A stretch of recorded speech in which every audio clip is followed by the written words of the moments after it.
Good evening, and thank you for coming. My name is James, and I'm the Humane Educator for the Animal Rights Foundation of Florida. Now, I'm typically giving this presentation to a high school classroom, so my audience is a little different. And same level. Same level. We'll find out. We'll find out. So I pretty much know my audience. I can pretty much guarantee that 99% of the kids in the class are eating meat, dairy, and eggs. And there might be one or two kids who are vegetarian, but it's a very rare occasion where you'll get a kid who is vegan. When I speak to adults, it's a little different. I don't quite know my audience as well. So I want to get to know you. So here's what I want everybody to do. I want everybody to please stand up.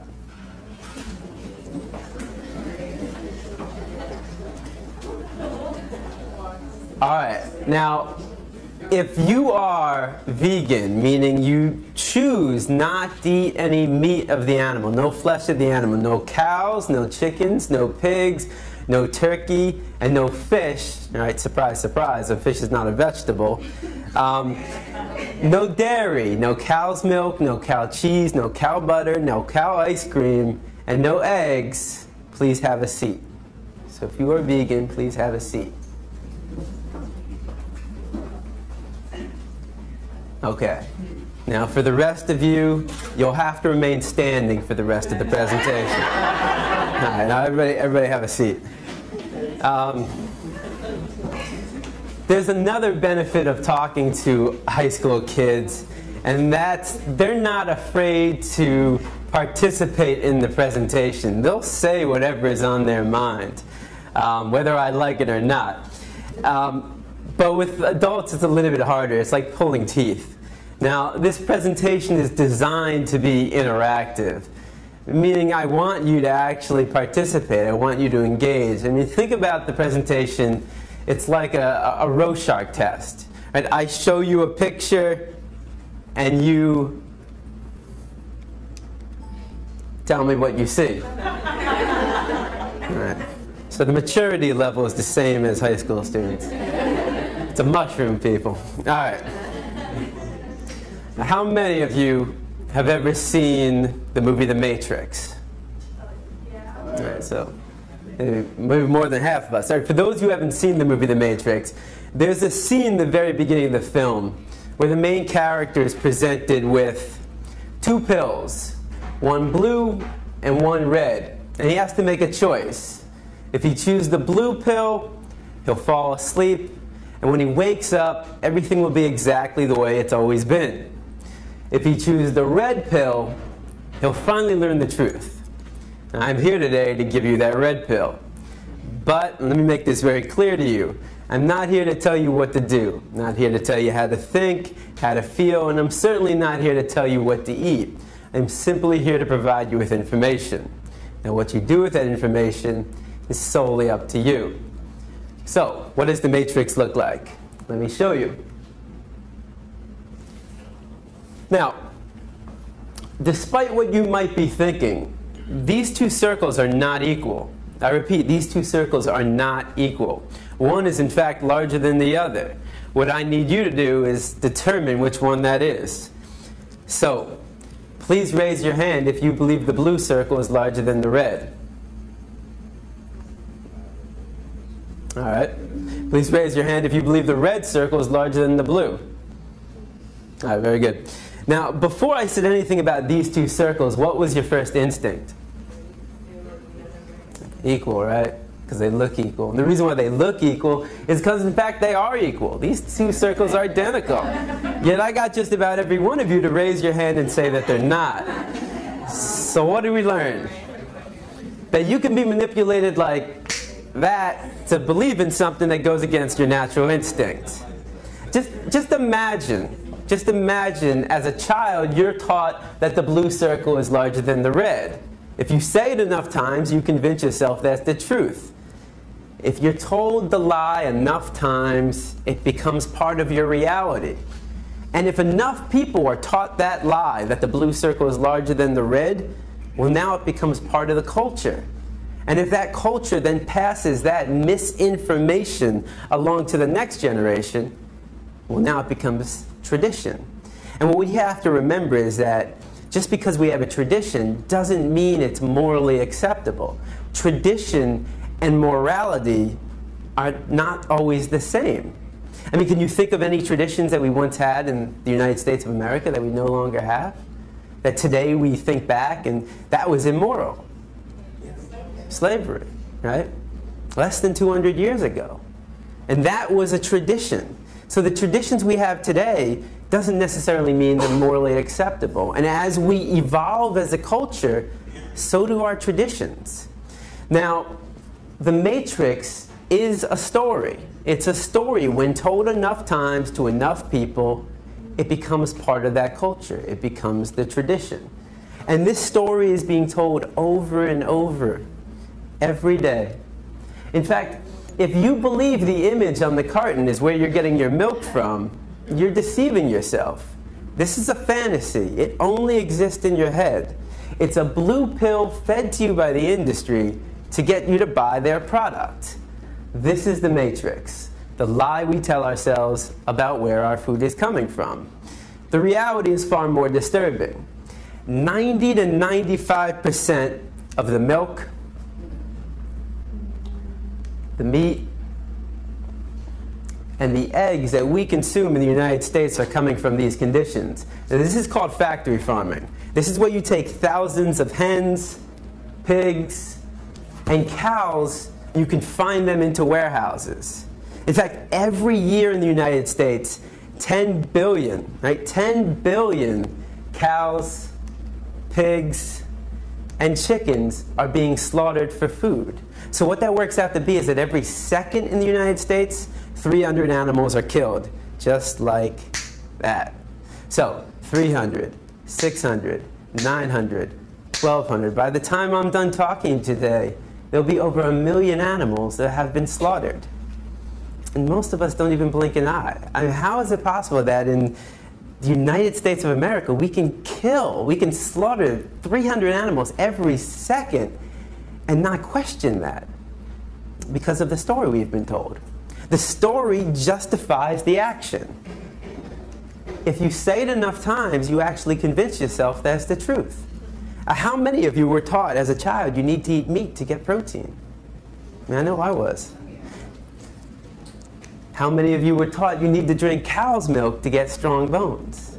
Not dog milk, not chimpanzee milk, not elephant milk, not rhino milk, not hippo milk, not tiger milk, not lion milk, not giraffe milk, not elephant milk. Did I say that already? I think you get the point. Not even our own mother's milk, but we need to drink cow's milk to get strong bones. The absurdity of drinking the milk from any other species and any other being besides our own mother, when it's said enough times, loses its absurdness. So all we're going to do today is find out if the Matrix is telling the truth. Now, the first thing we've been taught is that our diet is natural. You know, we eat meat, dairy, and eggs, so therefore it must be natural. So let's find out. Now, you have two images on the wall. All right, again, remember the Rorschach test. You have two images on the wall. I want you to tell me all the thoughts that come to mind when you see the image on the left. And don't be afraid to scream out. Nobody's going to get sent to the principal. What do you see? Fresh, yum, sweet, right? If I came into the room with a basket of strawberries that looked just like that, organic, and I put him on the chair right here, now what would be your thoughts? Okay, same thoughts. What would you think if one of us got up and started chewing on the strawberries? Maybe we'd want to join in. If I come into the room with a basket of strawberries, how many of your mouth starts to salivate? Your mouth starts to water? If I take a strawberry and I put it under your nose, what do you smell? If I take a knife and I slice that strawberry in half and put that under your nose, now what do you smell? Notice how all the sensations remain the same. You see a strawberry and it looks like a strawberry. You smell a strawberry and it smells like a strawberry. And you take a bite out of a strawberry and surprise, surprise, it tastes like a strawberry. Exactly, it's a strawberry. But what thoughts come to mind when you see the image on the right? Cute. It's kind of a rigged audience. You're in a vegan restaurant.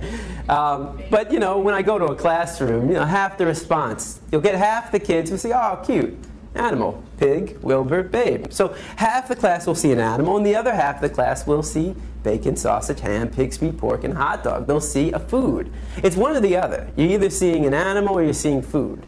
Now, what would happen if I took one of the pigs living, brought him into the room right here, and put him right in front of you? Does that change it? Now what do we see? And I mean, what would we think if one of us got up and started chewing on the pig? Not very normal. If I come into the room with a pig under my arm, how many of your mouth starts to salivate? Right? If I take a pig and I put it under your nose, what do you smell? You smell a pig. Just like if I took a dog and put it under your nose, you smell a dog. A cat, you smell a cat. If I took a knife and I sliced that pig in half and put that under your nose, now what do you smell? You smell the stench of death. You smell a rotting corpse, bacteria, decomposing flesh. You see, there's a process involved, and I'm here today to show you that process of how you convert this animal into this product. Why should it be kept a secret? Why should we not know what we're participating in and what we're putting in our body? Now, let's make the situation slightly more realistic. If I were to put a pig on this side of the room living and a butcher's knife on the side of that room, I mean, how many people would be willing to pick up the knife and take the life of that animal? It's very rare, right? And if somebody did that, that's all right, but how many people in this room would try to stop that person from doing that, right? Would we try that? Of course. That's compassion. I mean, that is the greatest quality in the human race. There's no other species on this planet that has that level of compassion to extend to all living beings. But if you would stop somebody from killing a pig in front of you and then go home and have this for breakfast, well, that's called hypocrisy. You know, just because it comes in a nice, neat package all dressed up in your supermarket, just because you didn't take the knife and shove it through their jugular, just because you didn't get blood on your clothes, and just because you didn't hear their screams doesn't mean you didn't participate in the killing. Every time we buy this product, we are supporting somebody else doing what we ourselves wouldn't want to do, what we ourselves wouldn't want to see, and what we ourselves wouldn't want to hear. Now, if you still see bacon, sausage, and ham when I bring a pig into the room, what happens when I change it to... Ooh, one sec. I'm supposed to like not. There we go. All right. All right. It's the common response. Now, I've never heard anybody say yum. Nobody ever sees dog feet, hot dog. So why not? Why don't we see a food? Well, we've been accustomed to view this animal as our pet. I mean, how many of you have a dog or a cat, right? How many of you have a pig? Not so much. All right, so, but there are other cultures. There are other cultures. Again, the cultural story for us is, this is your pet. In another culture, certain parts of the world, they eat cats and dogs. That's their culture. That's their story they've been told. And how do we feel about that? A lot of people think it's disgusting, right? I imagine every one of you probably thinks it's disgusting to eat a dog. Why would it be disgusting to eat this animal and not disgusting to eat this animal? Why would it be wrong to eat this animal and right to eat this animal? And most importantly, why would it be wrong to kill this animal and right to kill this animal? Culture.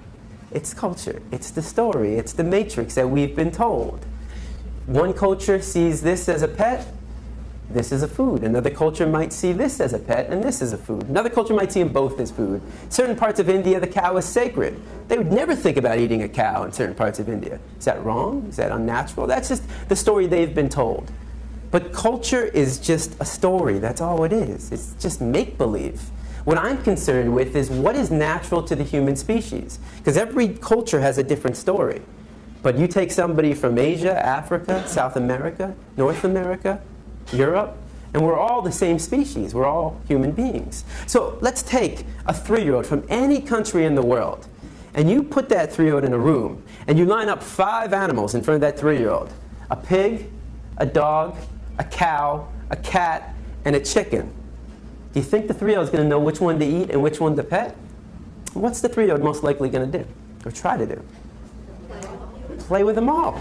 It's going to try to play with them all. The 3-year-old has to be taught, no, no, no, no. Don't play with him. Eat him. Play with him. Pet him.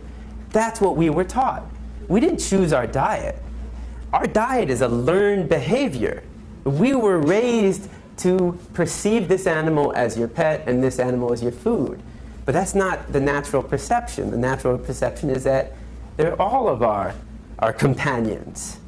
So our parents chose our diet based upon the cultural story. And if you have children, you base their diet on the cultural story being told, which is the same story. Now, let me give you another example. If you take a baby and you put a baby in a crib and you put on the right side a baby chick and on the left side an apple, which one do you think the baby's going to try to play with and which one do you think the baby's going to try to eat?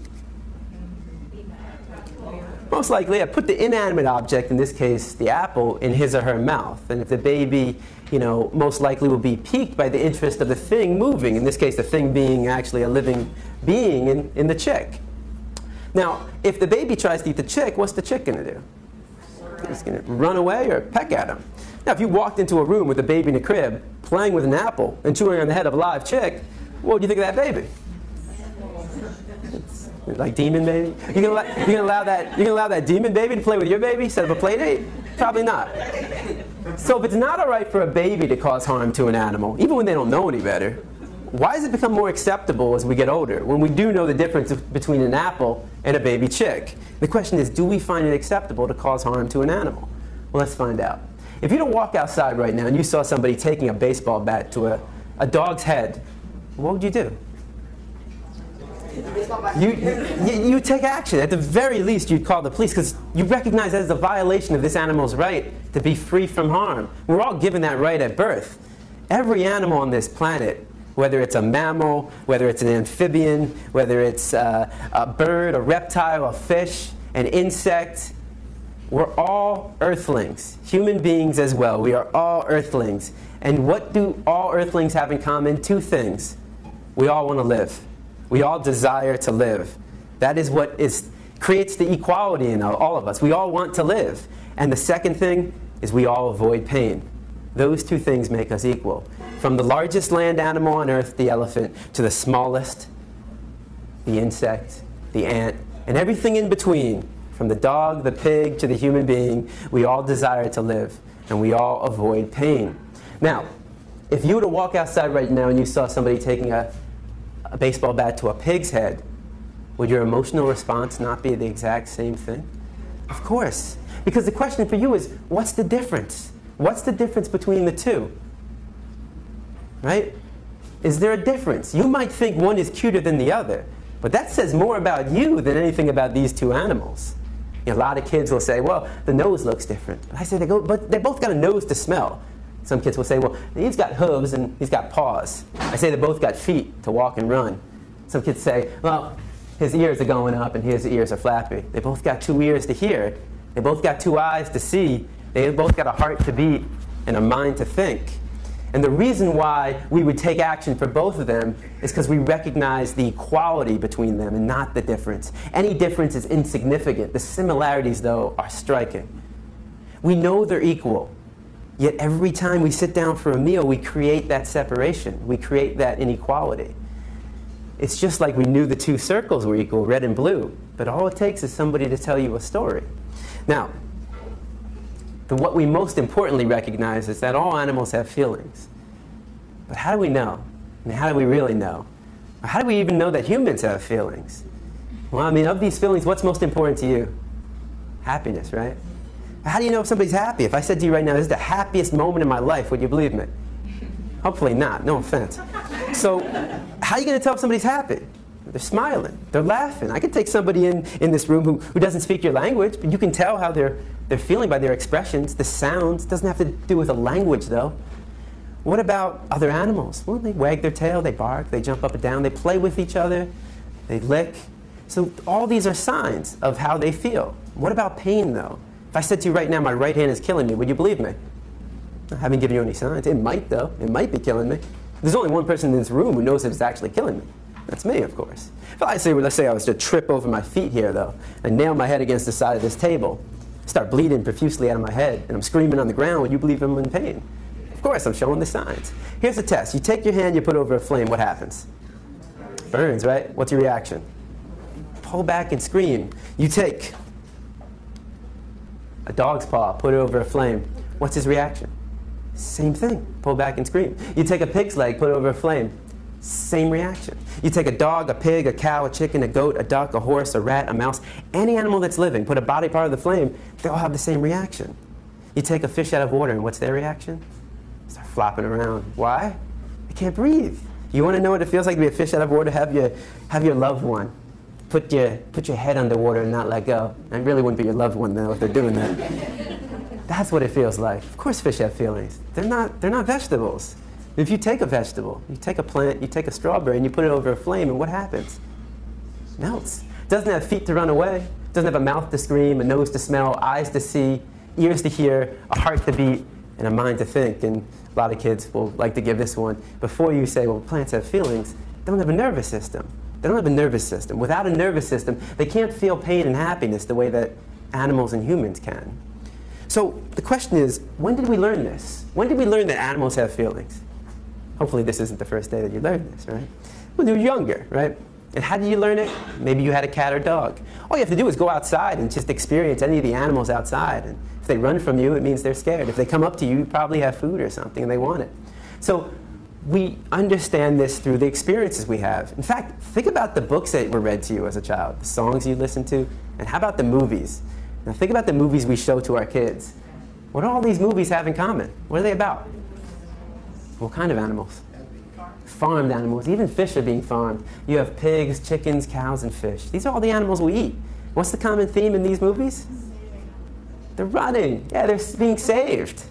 No animal wants to die. No animal wants to be dinner on your plate. And we root for these animals. You take even the biggest pork eater in the world, he's rooting for Wilbur. Nobody wants to see Wilbur made into bacon at the end of that film. Chicken Run. We root for the chickens. Now, I guarantee there are 1,000 people, watching Chicken Run. Go, chickens, go. While eating a KFC bucket of chicken wings. Because they're not making that connection. Babe. How many kids watch the movie Babe, fall in love with Babe, and then go home and are fed Babe unknowingly by their parents? So we're teaching kids to love these animals, but eat them too. And this is the closest thing you'll come to see their reality in the Matrix, in the story we've told ourselves. And most of the times, unfortunately, the closest thing we'll come to is in cartoon form. And what is it? By Pixar and Disney, nonetheless. But today we step outside the Matrix. And generally speaking, when I go into a high school classroom, I show Meet Your Meat. If you haven't seen this video, if you still are eating meat, dairy, eggs, fish, take a look at meat.org, meat.org, and you can see the conditions that these animals live in. Now, I'm not going to show you that. It's every time I show it to adults, they just leave. They don't come back. So I'm going to show you a 3-minute video, again, by the same people that put on the first video, Farm Sanctuary. It's 3 minutes. If you don't want to watch it, you don't have to. But this is where 90 to 95% of the meat, dairy, and eggs that we're consuming in the United States are coming from. And I mean, really, if you have a problem watching it, but you don't have a problem eating it, why the disconnect there? But this isn't just about animal rights. This is also a health issue, and that's the second part of the presentation we'll talk about after the video. The question is, do these animals look healthy? Do the conditions they're living in look healthy? Because if the animals don't look healthy to you, why would you want to put a sick animal into your body? One last thing before I show the video. A lot of people say, well, what about milk? There doesn't seem to be any harm in raising cows for milk. Notice the very first scene in this video of the dairy cows, and you're going to actually see a cow giving birth. And notice what happens to her calf, and notice her response.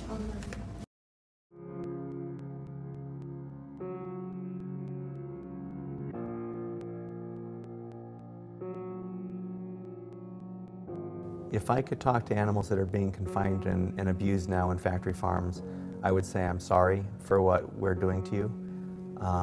I wish it wasn't this way, and I'm doing everything I know to stop it, and hopefully we will be able to stop it. There's not really a whole lot of good you can say. I mean, you just gotta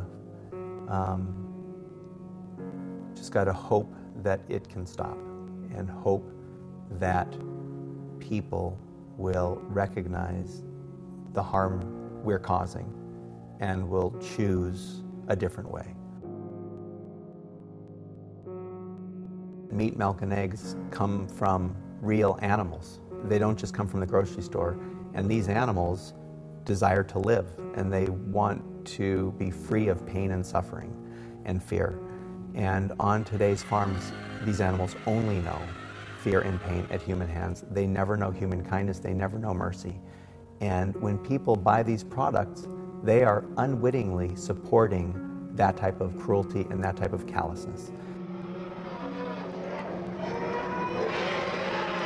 the workers, they have to lose part of their heart. They have to shut their eyes to certain aspects of what they're doing.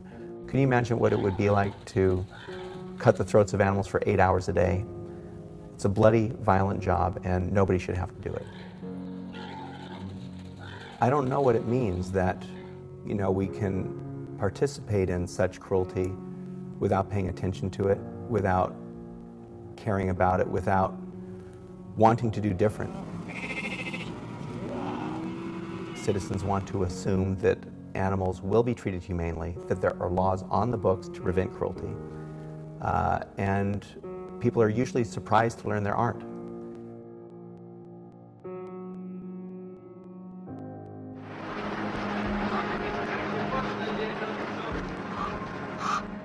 If people looked at what was happening, they'd be appalled. Most people would not support the type of abuse that has become common on factory farms.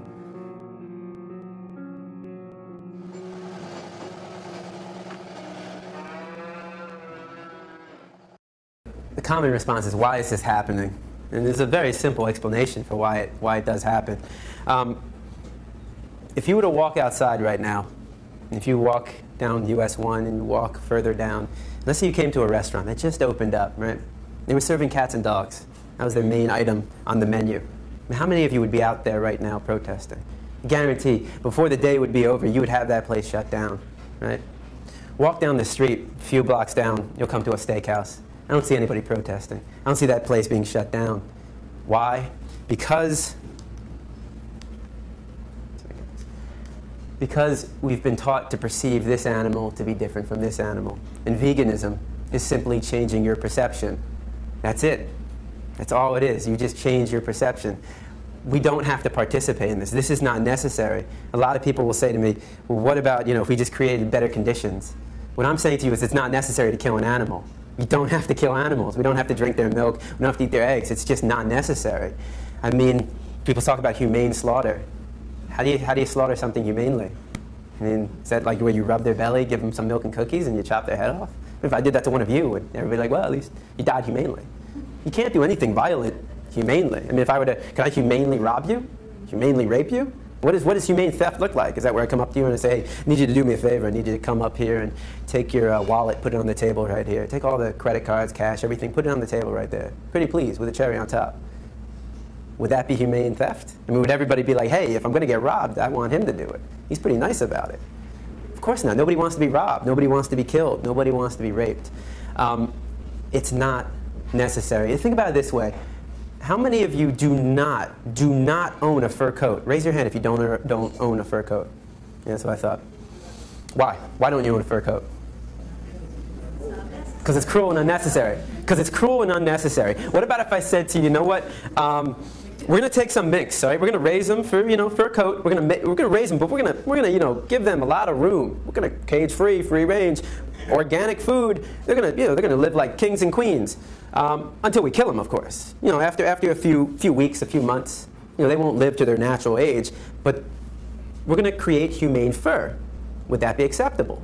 Would you go out and buy a fur coat? No, because it's not necessary. A fur coat is not necessary, especially here in Florida, but it's not necessary anywhere. You don't need a fur coat to survive. You don't need to eat animals to survive. It's not necessary. It's just sugarcoating something, humane slaughter. So let's take a look at what we are participating in. This is a battery cage, all right? It's literally the size of a milk crate, just like this. You take 4 to 6 hens, you put them in a crate this size, and you burn their beaks off. Why? Because in these conditions, they become aggressive. It'd be like if I took everybody in the first and second row, put you in that corner, and sealed it off. Kept you there for, 48 hours straight. I guarantee you're not going to remain friends for that long. You want more space. So they're denied the ability to do what's natural to them, spread their wings, forage. So how does the industry solve this problem? Cage free, free range. I mean, that sounds pretty good. Who in this room doesn't want to live free, right? This is a cage-free farm in Virginia. It's just a label. It's just a label. It makes us feel better about what we're participating in, but it means absolutely nothing to the animal. Cage-free simply means you can take 500 hens and put them in this room. According to the industry, that is cage-free. The question is, what is your definition of freedom? Does this apply?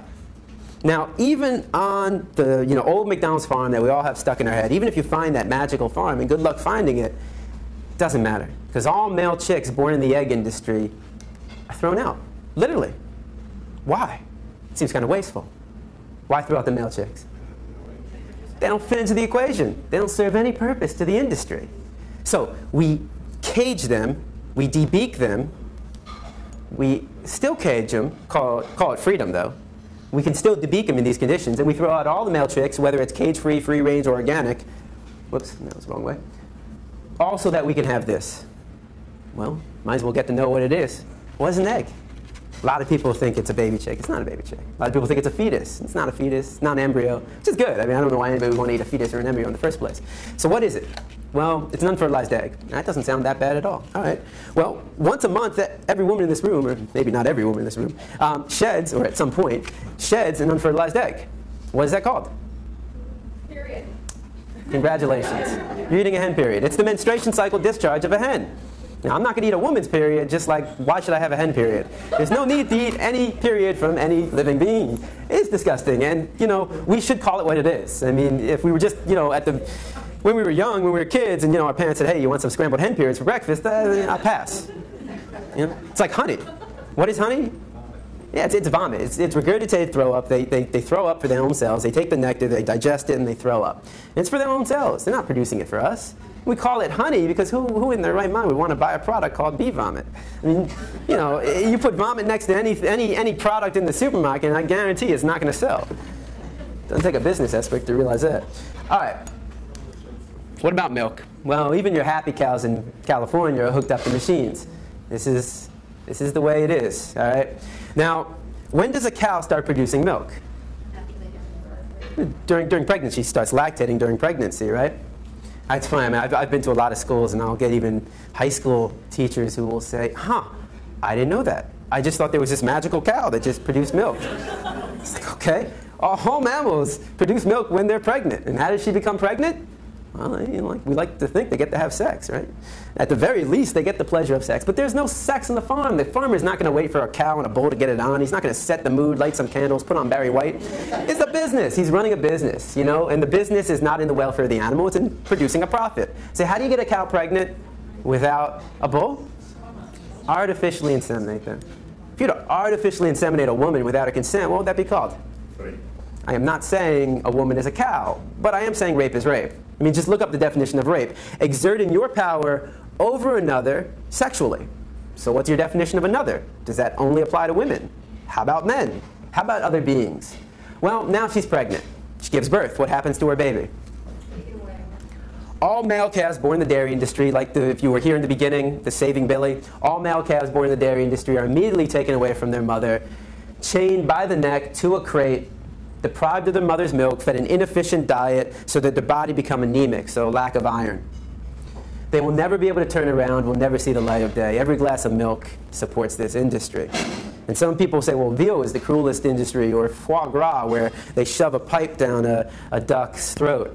I mean, cruelest industry. How do you put pain in some kind of okay, well, it's pretty bad right here, but it's not so bad here. Pain is pain. Suffering is suffering. Don't categorize it. This is all suffering for these animals. Why do they do that to the male calves? Just like the male chicks, they don't fit into the equation. They don't produce the milk. If you're drinking cow's milk, the only reason is because a calf chained to a box isn't. Now, what about the female calves? They too will be taken away from the mother. Why? Why would the female calf that will grow up to be like her mother, which is a constant cycle of impregnation, birth, and milking, why would she be taken away from the mother? Right, and we want the milk. How do you think it makes a cow feel to have her baby torn away from her? Anybody who's a parent, how would you feel if you had your baby torn away from you? All milk, whether it's organic, meaning they don't put in the hormones and the pesticides, doesn't matter. All milk is stress milk. That's not something you pasteurize out of the milk. It's part of it. It's part of it's like it's part of the meat, part of the cheese. It's part of what you're drinking. It's stress. Now, biologically speaking, who was a cow producing milk for? Biologically speaking. It's baby. The baby, not for us. Just like, when your mom was pregnant with you, who was she producing milk for? It was for you. It wasn't your daddy, it wasn't the neighbor, it wasn't the dog or the cat, it was for you. All mammals produce milk for their young. Where do all these animals get their milk from? And when do they stop consuming milk? We're the only species on this planet to take the milk from another animal, and we're the only species on this planet to continue drinking milk after infancy. And if you really don't think it's that weird, because people say, well, you don't eat cheese. Cheese is just spoiled milk. You don't eat cheese. You don't drink cow's milk. That's extreme. That's crazy. Is it really that extreme to not take the milk from another animal? I mean, and if you don't think it's that extreme, if I brought a pregnant woman into the room right now, how many of you would want to drink her milk? You're not. You're not a baby. It is extreme. Now, if cow's milk is meant for a calf, if cow's milk is biologically meant for a calf, why would it be necessary for humans to drink? It's not. Cow's milk is no more necessary than drinking dog milk, chimp milk, pig milk, or elephant milk. The only milk you need was from your mother when you were a baby. You're not a baby anymore. You're not a cow. You're not a calf. Well, what about if I said to you, you're walking in Publix, Whole Foods, Winn-Dixie, maybe Winn-Dixie more likely, and you come across not cow milk, but chimpanzee milk. That's why I said Winn-Dixie. No offense to shop at Winn-Dixie. I can't picture, well, I don't know, maybe Whole Foods. But, all right, so chimpanzee milk, right? How many of you would buy it? Probably not, right? That's disgusting. Why would it be disgusting to take the milk from one animal, but not disgusting to take the milk from another animal? In fact, if you're drinking cow's milk and you find chimpanzee milk, I'd say make the switch. It makes more sense. Why would it make more sense to take the milk of a chimpanzee? Hey, look, if you're going to take the milk from any animal, wouldn't you want to take the milk from an animal that shares 98% of our DNA, 99%? I mean, doesn't that seem to be the logical conclusion? I choose you. That would seem the logical conclusion. What about your dog? If your dog was pregnant right now and I said, I'll pasteurize your dog's milk, would you want to drink it? That's disgusting and that's absurd. It is disgusting and absurd. No more disgusting and absurd than drinking cow's milk, though. In fact, if you have a dog, it actually makes more sense to drink dog milk than cow milk. Why is that? Well, how many of you have a large dog? Okay. How much does your dog weigh? 110. Wow, what kind of dog? What kind of dog? American Bulldog. There we go. All right, 110 pounds. That's pretty close to the human weight, right? 110 pounds? That seems to make sense. This animal weighs 2,000 pounds. Why put a product meant for a 2,000-pound animal into this? The baby doesn't even know why. All right. A baby on average weighs 7 pounds at birth. I really don't know where I'm supposed to be pointing this. It's like a magical wand. There we go. A calf weighs 90 pounds at birth. At birth, 90 pounds. Baby, 7 pounds. Calf, 90 pounds. The calf will grow to 500 pounds in under a year, in 9 months. 410 pounds in under a year.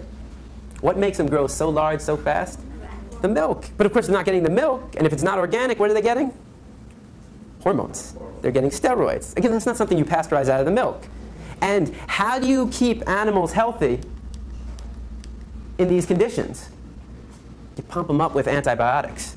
70% of the antibiotics produced in the United States are fed to farm animals. That's not good. Right? That is not good. You wonder why so many people are dying in the hospitals? They get some infection and they take these antibiotics and they don't work anymore. So how do we actually justify putting a product meant for a 2,000-pound animal? They grow to 2,000 pounds in 2 years into this. Well, the story. Once again, the story justifies the action. Say it enough times, you convince yourself it's the truth. Every story has an author. Who is the author of this story? Dairy. Right. And what is the ultimate goal of the dairy industry? I mean, why would the dairy industry be some holier-than-thou company? I mean, if I said to you, cigarettes, it does a body good, you'd probably say I work for the cigarette company, right? And none of us would believe that. But why believe this? And if you believe that milk does a body good, why would 75% of the human population be lactose intolerant? Do you know what that means? That means 3 out of every 4 people on this planet, when they drink milk, they suffer from one of these symptoms. Diarrhea, stomachache, gassiness, bloated, ear infection, excess mucus. And that's normal. If you suffer from any of these symptoms, stop drinking cow's milk. Your body's trying to talk to you. Your body's saying, look, I can't do it anymore. Stop. Listen to your body. Your body knows best. Of course, the dairy industry will come up with a new product called, what, lactate? They put the enzyme. You see, the reason why most people are lactose intolerant is because all mammals, and human beings are mammals, have an enzyme known as lactase. Put an A right there. That enzyme breaks down the sugar known as lactose. As we mature, we lose that enzyme. So it's normal to be lactose intolerant. But of course, the dairy industry starts injecting the enzyme into it.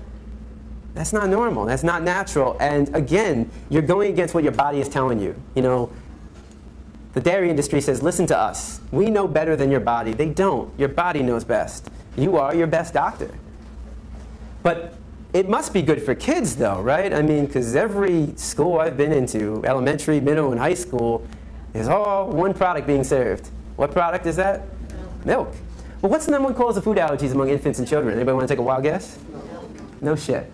All right, so if most people on this planet can't consume milk, and most children and infants, if they have an allergy, it's from milk, cow's milk, and not peanuts, but cow's milk. Why again are we drinking this? What have we been told? Drink milk, get strong bones. Does a body good. What does a body good? Calcium does a body good. The question is this the best source of calcium? Let's find out. Countries that consume the most milk. What countries drink the most milk? US. I go into classrooms and you get kids being like, Florida. All right. Norway would be on this list as well. What is osteoporosis? It's a loss of bone density. It's literally weak bones. Remember what you've been taught. Drink cow's milk, get strong bones. What countries have the highest rate of osteoporosis? All right, well, either it's just a random coincidence or there's more to it. The more to it is this. Any product that comes from an animal has animal protein. That makes sense. Animal product, animal protein. Well, that animal protein, you know, protein is the amino acids, the building blocks of protein. Those amino acids, which are good, unfortunately, though, they're high in sulfur. So you want amino acids, but the problem with animal protein is that those amino acids are high in sulfur. When you put that in your body becomes acidic. You're making your body acidic, and your body's not meant to be acidic. It's meant to be alkaline. Right? The pH balance is going lower than what it should be. So how does your body compensate? Well, they have to neutralize the acidity. So what do? They start releasing calcium from the bones. So the more cow's milk you drink, according to these statistics, the weaker your bones can actually become. The more animal protein you eat, the weaker your bones can actually become. In fact, if you look at countries in Africa and Asia, they don't suffer from very high rates of osteoporosis. They also don't drink very much cow's milk, if none at all, and they also don't eat as much animal protein. Now, kids will say, yeah, but wait a second, what do I put on my cereal? Problem solved. You're dying before you have the chance to diagnose them. That's not the problem. Right. It's because this information isn't out. I mean, it's out there, but people aren't being taught it. And this is, this is basically the alternative perspective. And, you can do your own research and find out if what I'm saying is valid or not. But, I mean, you can go with these alternative milks. And a lot of people are like fake meats and fake milks. No, they're not fake. They're real, right? These are real products, and they come from plants. You have the soy milk, the almond milk, rice milk, coconut milk, oat milk. You can do hemp milk, high in protein. So these are alternatives that you can do. And I know you've all heard of a taste test, right? Well, let's do a health test, all right? So here we have the milk that comes from an animal, and here we have the milk that comes from a plant, a soybean. All right, there is 150 milligrams of calcium per half a glass in your cow's milk. How many do you think is in your soy milk? It's the same. It's 150. It's the exact same in a half glass. All right, so what's the difference? Well, this comes from an animal, and once again, animal protein can leach calcium out of the bones, and all animal products, meat, dairy, eggs, fish, is high in cholesterol. It has cholesterol, and your body naturally makes cholesterol. You don't need to put any more cholesterol in your body. So this has cholesterol. This doesn't. All plant products don't have any cholesterol. And all plant products, everything you see up here, everything you see over there on the table, fruits, vegetables, rice, beans, has fiber. Has fiber. So plants have fiber, no cholesterol. Animal products, no fiber, and high in cholesterol. So again, let's do a health test. High in cholesterol, no fiber. High in fiber, no cholesterol. Which one do you think is the safer choice? I rest my case. All right. But you don't have to do this. I mean, human beings don't really need to drink anything besides water. I mean, that's really all we need to be drinking. And you can have your orange juice and your apple juice, but we just need water. Now, again, this is for the cereal. But you can get all your calcium from plants. I mean, just think about it. What is the largest and strongest land animal on Earth? An elephant. It weighs 10,000 pounds. You know what his diet consists of? That's it. I don't know if he's eating spinach, but it's his plants. It's plants. You're going to tell an elephant that his bones look a little weak? And he needs to be drinking the milk of a cow? You get all your calcium from this. Now, a lot of people say to me, man, but you know what? I get it, but man, I love my cheese. I can't give up cheese. Look, I tell people this. If you're going to give up any product, give up dairy. Dairy is the worst. I mean, the greatest trick ever pulled was convincing people they need to drink milk. Dairy is the worst. In terms of the cruelty inflicted upon the animals, they suffer for a longer period of time, and it's just completely unnatural and unhealthy. It is unhealthy. And there's a reason why people love their cheese and their milk. It's meant to be addictive. I mean, just think about it. It might be hard. I can't remember, but when we were younger, most likely we were nursing from our mother, right? From her milk. It has to be addictive. The child has to want to have more. Why? Because this is the greatest growth spurt in their life. This is the greatest growth spurt that you ever had when you were a baby drinking your mother's milk. Same for all their animals. And as we get older, our parents, including the animal parents, wean their children off of it. So you're supposed to desire it. You're supposed to want it, and then you get weaned off of it. They're selling a product. It's addictive. It's addictive. It has a chemical called casomorphine. When you digest it, that chemical is released. Casomorphine. Morphine. It makes you giddy. It makes you want more. It makes your brain think, eat more, eat more. And your body is saying, I can't digest it properly. So you are addicted. And the first step to what recovery is to acknowledge it. 68% of all diseases in the United States are diet-related. This is a government statistic. And what that means is that, especially when I talk to a high school class where my audience is, 99% eating meat, dairy, and eggs, if you don't change your food choices, you might become part of the statistic. I mean, it's 3 out of every 5 people. This is a government statistic. In fact, what are the leading causes of death in the United States? What are the top 3? Cancer, heart disease, strokes. Diabetes is number 6. All right. Every 40 seconds, somebody suffers a stroke in the United States. Right? That's the American Stroke Association. The American Heart Association says that every 24 seconds, somebody suffers a heart attack in the United States. And the Institute for Cancer Research says that every day, 3,400 people in the United States are diagnosed with cancer. 3,400 people every day, new people. How many people in this room know somebody or knew somebody who has or had cancer? Raise your hand. Take a look around you. Isn't we find this a little disturbing? I mean, we might be living longer, but we're living longer with diseases that haven't been around, that they're more rampant than they ever have been. In fact, I've been reading that they say that the children today, the young generation today, will die at a younger age than their parents. Meaning that, if your parents live into 75, they might die at 70. And we're just going down. How is that possible? In fact, is the 68% coming from the image on the right or the left? Right. I mean, you ever heard of somebody suffering a heart attack because they ate too many fruits and vegetables? It's unheard of. A key to a healthy diet is a variety of foods and a variety of colors. How much variety do you really see? In fact, why is this causing most of the death and disease? Because despite what we've been told, despite what we've been taught, we look nothing like omnivores, biologically speaking. We don't look anything like carnivores. We look identical, biologically speaking, to our brother from another mother. We look like gorillas. We look like the great apes. We look like the horses, the cows, the giraffes, the elephants, the zebras. How so? Our teeth. Not my teeth, but canines. I love when people say, what about our canines? Really? You really think they're very sharp? I mean, if we had like sharp canines like our cats and dogs, I mean, if you really think you have canine teeth that are sharp, take a look at your cat or dog. I mean, would we be using knives and forks if we had these, right? We have more teeth. Why? We chew our food. Tonight when you're feeding your cat or dog, notice what they do. Limited chewing, mostly swallowing. Our jaw goes like this. We grind our food. Their jaw opens up wide. In fact, if you want to know what humane slaughter looks like, here it is. Look at the animal kingdom. The fastest land animal is the cheetah. It goes 70 miles per hour. Now, a tiger can go about, I think it's about 35, 40 miles per hour. It's pretty quick. Then you have the deer, the antelope, the gazelle. Not as fast, right? So you have carnivores, tiger, cheetah, jaguar, and then you have the deer, antelope, and the gazelle. So herbivores, carnivores. Now, the carnivores are quicker. But what's the difference here? We got, on the right side, all right, I guess it would be your left side, the carnivores are all the track and field stars. Quick sprint, out of breath. They don't have very much endurance. On the left side, or again, the right side for you, this would be the herbivores, which don't have as much speed, but have more endurance. They are the cross-country runners. So what we like to assume, or maybe not we don't like to assume, but logic would say, okay, that the faster animal would always get his prey. But that's not the case. That's not the case, because you have track and field versus cross-country. So that means that the tiger is only successful on the hunt 20% of the time. That means 8 out of every 10 deer will escape the slaughter. So what kind of deer will the tiger be able to capture? The sick, the weak, the injured, the lost, the old, the young. This animal weeds out the weak.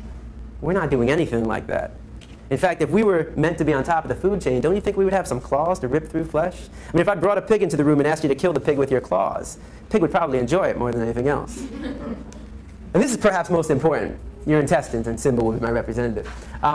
Small intestines, large intestines, also known as the colon, small and large. Now, your intestines combined, large and small, make up 10 times your body size, your body being your mouth to your anus, which is about 3 feet. And then multiply that by 10, and you have 30 feet of intestines in your stomach. And it's, from this wall through that door. 30 feet of intestines in your stomach.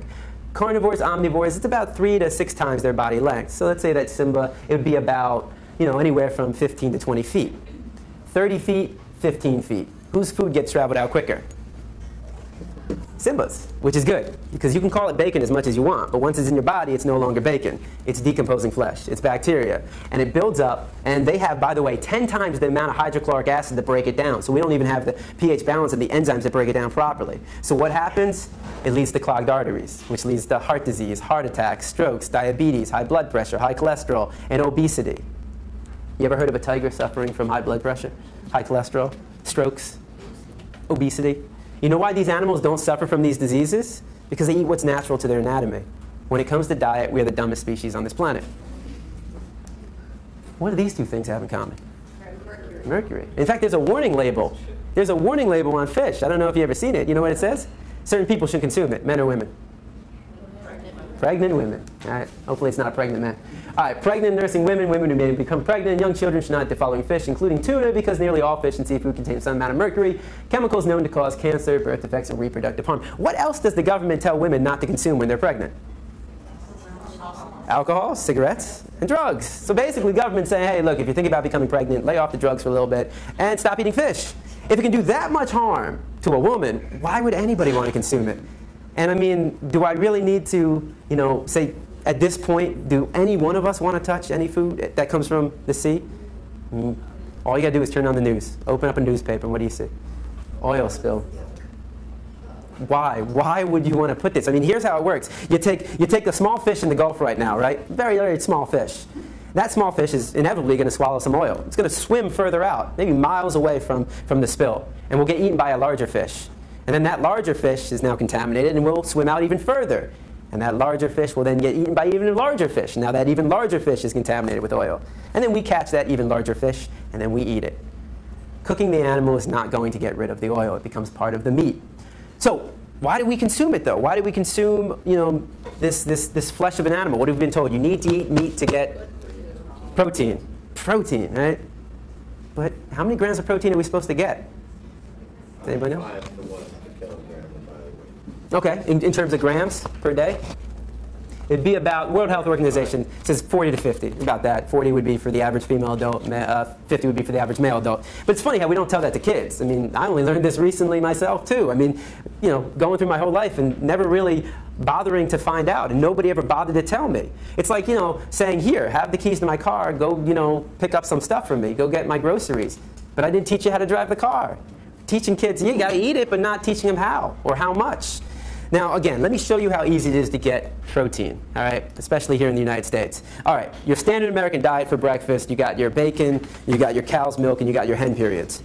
All right, how many slices of bacon would you want? Now, I know you might not eat bacon now, but how many slices do you remember as a kid, maybe? Maybe 2? Okay, each slice has 5 grams, 2 times 5. All right, how many eggs would you want? 2. Each egg has 6 grams. So what do we got? 12 plus 10, 22. How many glasses of milk? 1 glass. Each glass is 8 grams. So you are at what? 30. You're not even done with breakfast. That's not including the toast with cow butter you might put on it. So you're not even done with breakfast, and you're almost at the limit. The average American does not need to worry about getting enough protein. They need to worry about getting too much protein. That's why the United States has the highest rates of obesity in the entire world. All right? I mean, people all the time say, James, wait, you don't eat meat. Where do you get your protein from? Like all of a sudden, like, holy shit, like it's all of a sudden dawned on me, like, I have been without protein for the last 8 years. Let's go to McDonald's and get a Big Mac. Like I'm about to fall down or something or pass out. Have you ever heard of somebody in the United States suffering from a lack of protein and going to the hospital? It's unheard of. You know, it's funny, even dealing with kids, you know, I have a kid say, you know, I tried to go vegan for a day and I got really sick. It's like, what? It's like, you know, like people say, oh, I know somebody who was vegan who was sick. Really? I know tons of meat eaters who are sick. I mean, like, yeah, you can be an unhealthy vegan. What I'm telling you is it doesn't matter if you're eating meat, dairy, eggs, fish, or you're eating a plant-based diet. You should know what you're putting in your body. You should know how many grams of protein you're getting. You know the amount of iron, calcium that you're getting. And by the way, people say omega-3 from fish. You can get that from the seeds, the nuts. You can get that from other things. Flax seeds is a very good example. Think about this. These are the largest and strongest land animals on Earth. And what does their diet consist of? Plants. You're in good company if you're only eating plants. And what's so ironic about this is that the largest and strongest land animals, not only do they not just eat a plant-based diet, they also live the longest. I mean, this animal can live to 70 years. They can live to about 50 to 60 years. The gorilla about 50 years in the wild. And their diet consists of nothing but plants. I mean, you're going to tell any of them they're missing out in protein? I mean, this animal has 10 times the upper body strength of the average male adult. And where is he getting all his protein from? From this. His diet consists of roots, shoots, bamboo, and banana. He's getting all his calcium, all his iron, all his vitamins, all his minerals, the amino acids from this. You get everything. Everything. Here's the new food pyramid, all right? There's two things. Your body is like a machine, okay? Think of your body as a machine. You have to put the proper fuels in it to get it to work properly. If you don't put the proper fuels, it ain't going to work. And if you put fuels that aren't as good quality as others, that will lead to heart disease, cancers, strokes, diabetes, obesity, high blood pressure, high cholesterol. It's like if you take a Porsche and you fill it up with diesel, what happens? You just screwed your car up, right? And I guarantee, what are people going to say to you when you say, hey man, I put diesel in my car today? You know what they're going to say to you? I guarantee they say, what the fuck is wrong with you? No offense. When somebody puts a hamburger in their mouth, nobody's saying, what the fuck is wrong with you? Stop. Stop. All right? You get everything. All right? I know I said think of your body as a machine. Now think of your body as a house. I love analogies. Think of your body as a house, right? To build a house, you got to start with a foundation. You can't start with the roof. Here's the foundation. This is the foundation. This is where all of it starts. The fruits and vegetables. Keto, healthy diet, variety of foods, a variety of colors. You get everything from this, right? And then you build your walls with the legumes, the beans, and you got the whole grains, the wheat, the pasta, the spaghetti, the rice, the breads, and on top, your roof. You got your nuts and seeds. You can get everything from this, everything. All your vitamins, A, B, C, vitamin D from the sun. You get all your calcium, all your iron, your omega-3, all your protein, the amino acids. Everything from this, everything. Now I know I'm a skinny white dude with glasses telling you to get enough protein, but these guys aren't skinny. Only one of them's white. So as you can see, these guys, their diet consists of no meat, no dairy, no eggs, no fish. There might be some variations. Tony Gonzalez, he might be eating fish. Don't hold me to it, but I know Prince Fielder, who is your 2009 home run derby king, no meat, no dairy, no eggs, no fish. Mac Danzig, who fights in The Ultimate Fighter, he's season 1 champion, UFC fighter, no meat, no dairy, no eggs, no fish. So you can still excel at your sports. You can still gain muscle mass on a plant-based diet. Again, just remember the gorilla. So what do they eat? Instead of dairy, everything a meat eater, a dairy eater, an egg eater eats, I eat as well. It just comes in plant form. No cruelty involved, no cholesterol, high in fiber. And these are all the processed food. This is the transition food. This is where you go when you go from eating meat, and you're making that switch. Instead of poultry, instead of beef, garden burger, veggie burger. Right here, what you see up here, this is one of the best items on the market. Again, not like the healthiest food in the world, but certainly better than your meat. This is called the riblets. You know, I want you to try it. If you haven't tried this, go to Publix, Whole Foods. You can get all this food at Publix and Whole Foods. And it's really amazing. If you try it out on, you know, your family, you don't tell them it's meat. You know, I'd love to see the response they give. It really is good stuff. And remember, all meat, dairy, and egg products go through a process, all right? It doesn't just magically form. In this case, the process involves killing, cooking, pasteurization, refrigeration, freezing, and we cannot forget the all-important seasoning. I mean, I remember going to McDonald's as a child, and I didn't just get a slab of meat. You know, that slab of meat had herbs and spices put into it, was put on a grill, cooked, and then it came to me with a bun, lettuce, tomatoes, ketchup, mustard, and onions, and a pickle. What are all those things made out of? Plants. We put condiments, spices, and herbs on the meat to make it taste better. In fact, what would meat be without plants? Just be a dead animal, be a carcass on your plate. It would be no different from roadkill. So the word of the day is vegan. And a vegan is somebody who chooses not to eat any meat, dairy, eggs, or fish. And again, how is this extreme? How is it extreme not to be drinking the milk of any other species? How is it extreme not to be eating hen periods? How is it extreme to not be participating in a system that unnecessarily kills animals?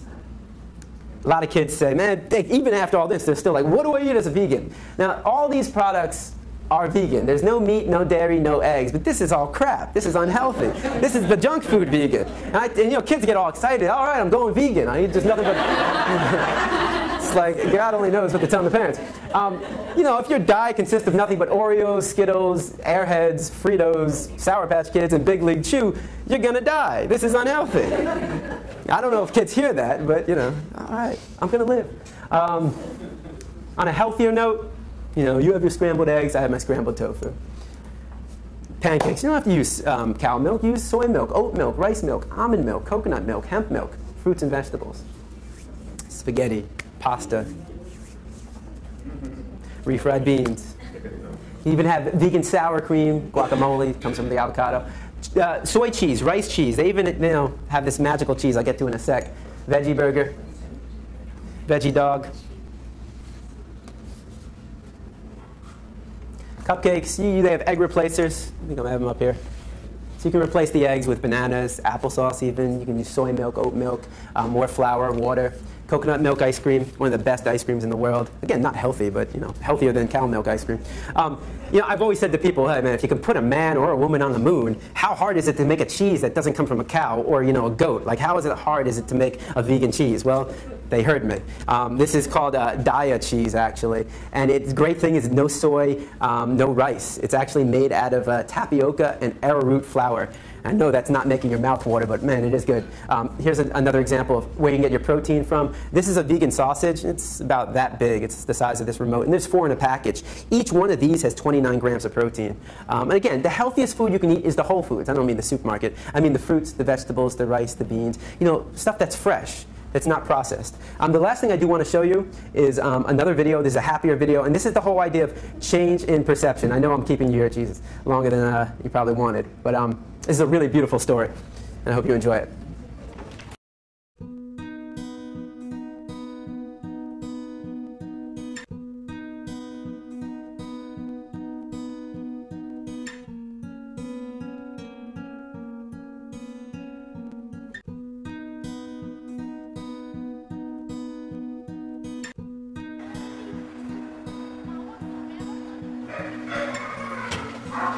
Come on. There she is, beautiful girl. She was tagged for slaughter, and that would have been her fate, but she wanted to live, and so she literally ran for her life, and now she'll live out her life at sanctuary.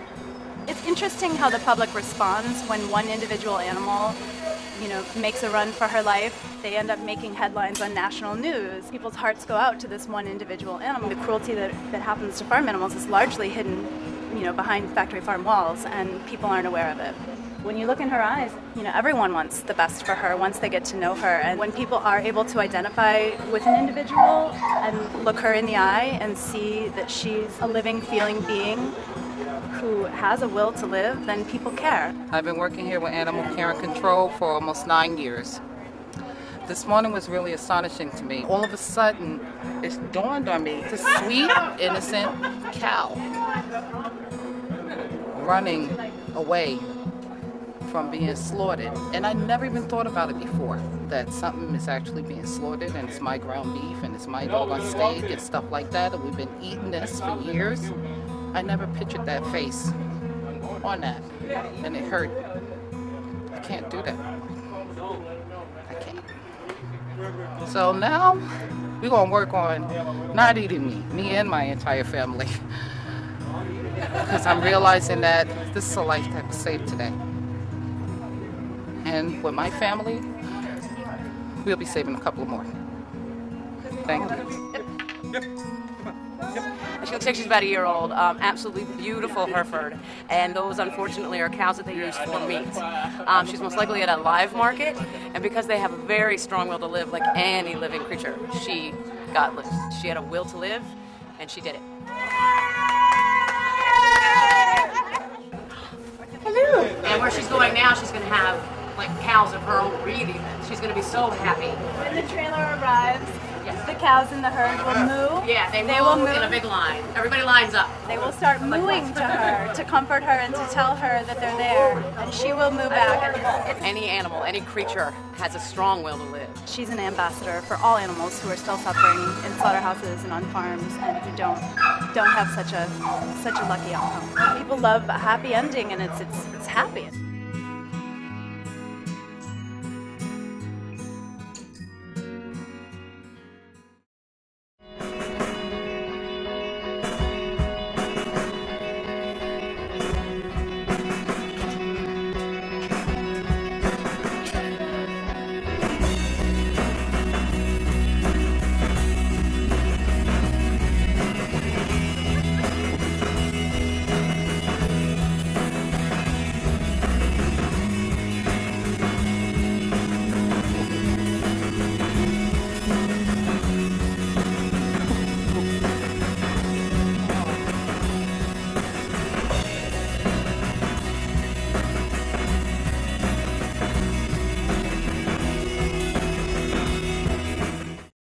I've seen that like 100 times and I still get goosebumps.